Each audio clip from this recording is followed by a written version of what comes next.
கொடைக்கானல் பகுதியில் வனத்துறை கட்டுப்பாட்டில் இருக்கும் சுற்றுலா மையங்களில் அடிப்படை வசதிகள் போதுமான அளவில் இல்லை என்று சுற்றுலா பயணிகள் புகார் கூறியுள்ளனர்.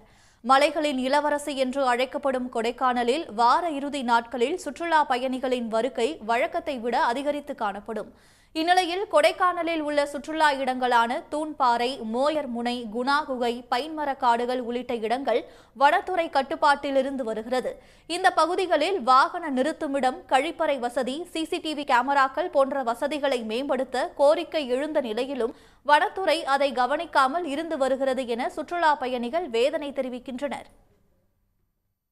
இங்கே நிறைய டூரிஸ்ட் பிளேஸ் சுற்றி பார்த்தோம். எல்லாமே நல்லா இருக்குது. பிள்ளைகள்லாம் நல்லா என்ஜாய் பண்ணுறாங்க. ஆனால் அந்த டாய்லெட் ஃபெசிலிட்டிஸும் ட்ரிங்கிங் வாட்டர் ஃபெசிலிட்டிஸ் மட்டும் கொஞ்சம் கம்மியாக இருக்குது. கேர்ள்ஸுக்கு அதெல்லாம் இருந்துச்சுன்னா கொஞ்சம் நல்லா இருக்கும்னு நாங்கள் ஃபீல் பண்ணுறோம்.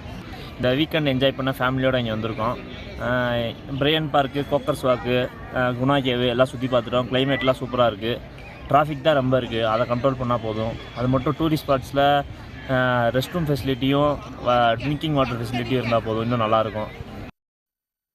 வனத்துறை கட்டுப்பாட்டில் உள்ள சுற்றுலா இடங்களில் தேவையான அடிப்படை வசதிகளை கூடுதலாக ஏற்படுத்தி தர வேண்டும் என்றும் சுற்றுலா பயணிகள் கோரிக்கை விடுத்துள்ளனர். உடனுக்குடன் செய்திகளை தெரிந்து கொள்ள சன் நியூஸ் பெல் ஐகானை கிளிக் பண்ணுங்க.